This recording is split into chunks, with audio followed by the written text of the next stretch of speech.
So till now we have seen particles in a box and tunneling. So these were all cases of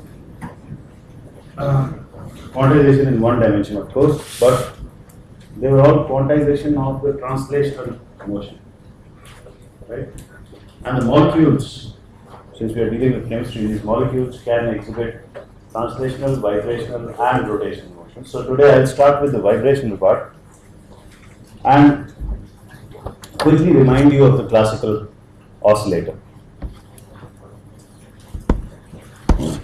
So let's say we have this wall over here, which is immovable, and with a spring I attach a mass m. Okay. So I say this is x0, and somewhere over here is x equilibrium, which is the relaxed position, right? So x0 is the stretched position. Then that's my x-axis, okay? So in this case, if I'm going to stretch this mass and leave it, it's going to oscillate back and forth, right? Which I know that the force is given as mass into acceleration is also given as minus kx, which is the Hooke's law. So there is a restoring force, right? So I could write, instead of x, I could write x minus x equilibrium, whatever it is. So the distance from the equilibrium position, right?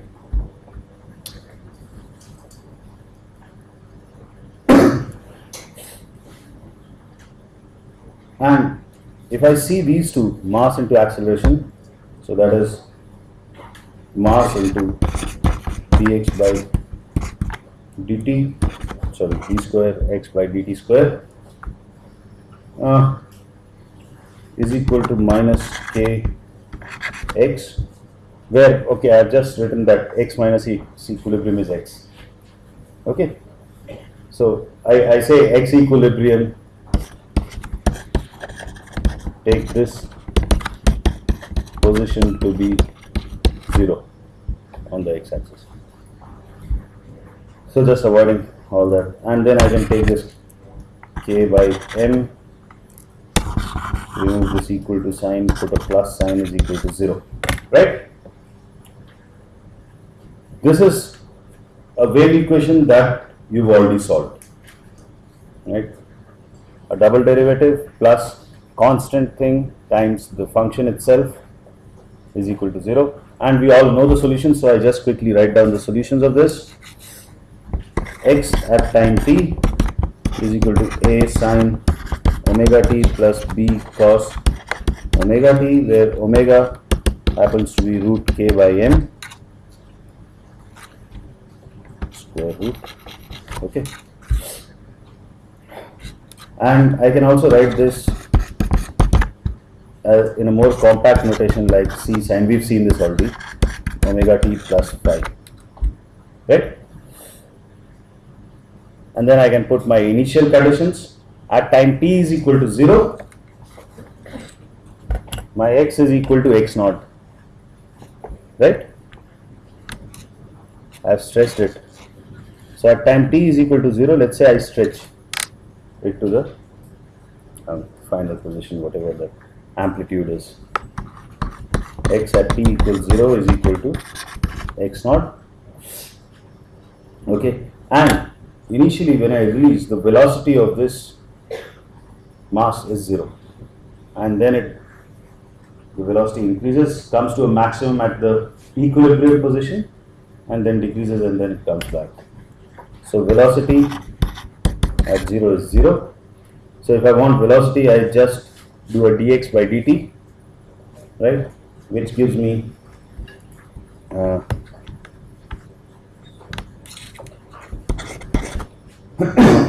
so the equation that comes is xt is equal to x naught cos of omega t.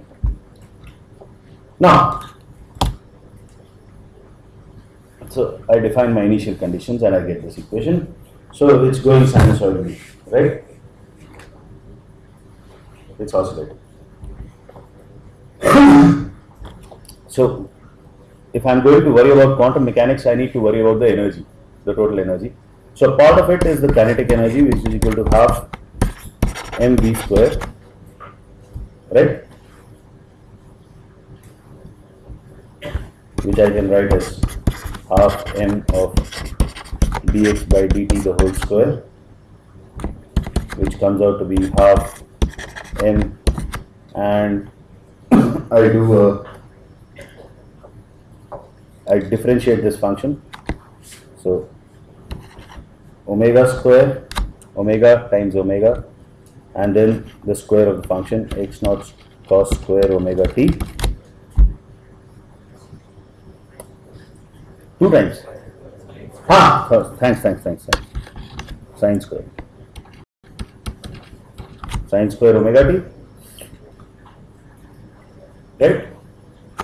So using the fact that it's omega is root of k by m, so omega square is equal to k by m, and then I cancel half k x square. So I can write it like this, just because I know that I have to compare with this. And then the potential energy is simply half kx square, right? Because my force was minus kx integrated, fix the zero of potential energy, which is at infinite distance when things do not interact. So my potential energy comes out to be half kx square, which is half k x naught square cos square omega t. The total energy is conserved, right? The total energy is equal to potential energy plus kinetic energy, which comes out as half k x naught square, right? And if I were to plot the potential energy and the kinetic energy on a scale, and that's my time.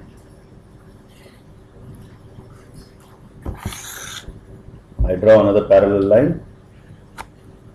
So this is nothing but a function is k x naught square, that is a constant. So cos square omega t is my function, and sine square omega t is the other function. So one of them is going to be 0 when time is 0. So that's 0 of time.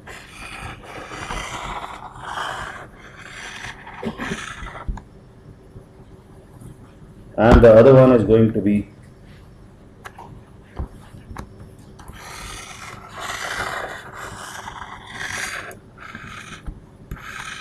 something like that. So the total energy is always going to be this fellow.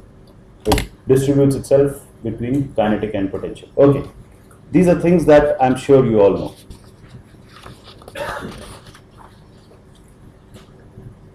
Now,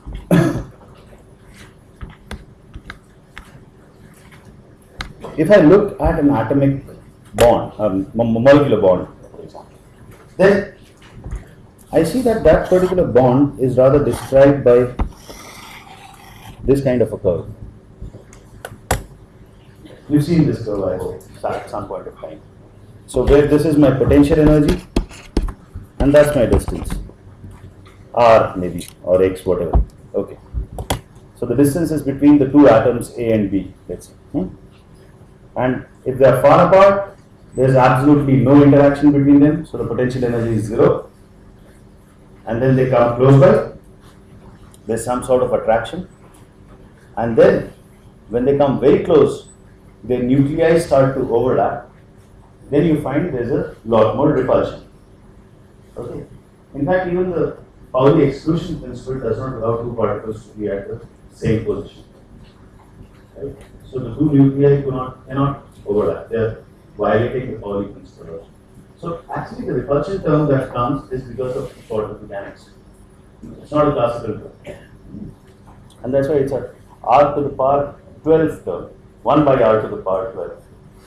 These kind of potentials normally are 612 potentials. Yeah? 1 by r to the power 6, which is the attractive term, 1 by r to the power 12, which is the repulsive term. So it's a very short range term, right? It decays as r to the power minus 12. Anyway, that's not important right now. What's important is that if I look in the vicinity of this is my equilibrium, right?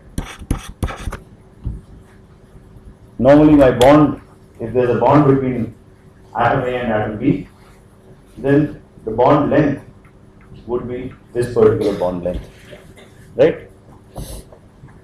So if you look in the vicinity of this bond length, then this curve is well approximated by a parabola, right?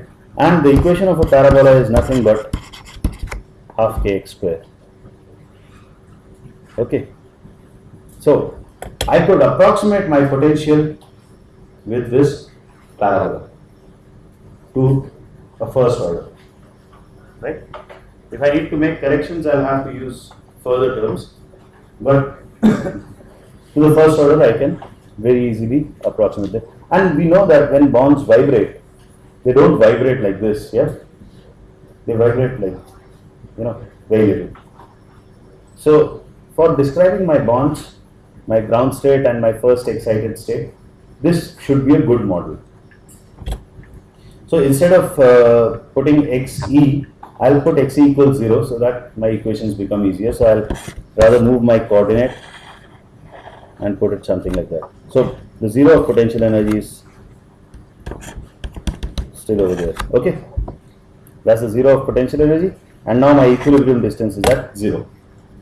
So all I have to worry about is kx square and not kx minus xe square. Well, if you are interested, I have also given you expansion, a Taylor series expansion, and if you wish, you could use the higher order terms, and this kind of a thing is known as a harmonic oscillator, even in classical mechanics, right? So when you get the cube and the raised to power 4 terms, then you get enharmonicity into it, which describes even better. But if you are interested, read it, otherwise just forget. Now, yeah, so in case of molecules, we are not worried about a wall. Okay, most often the two molecules have similar masses, so both of them are vibrant.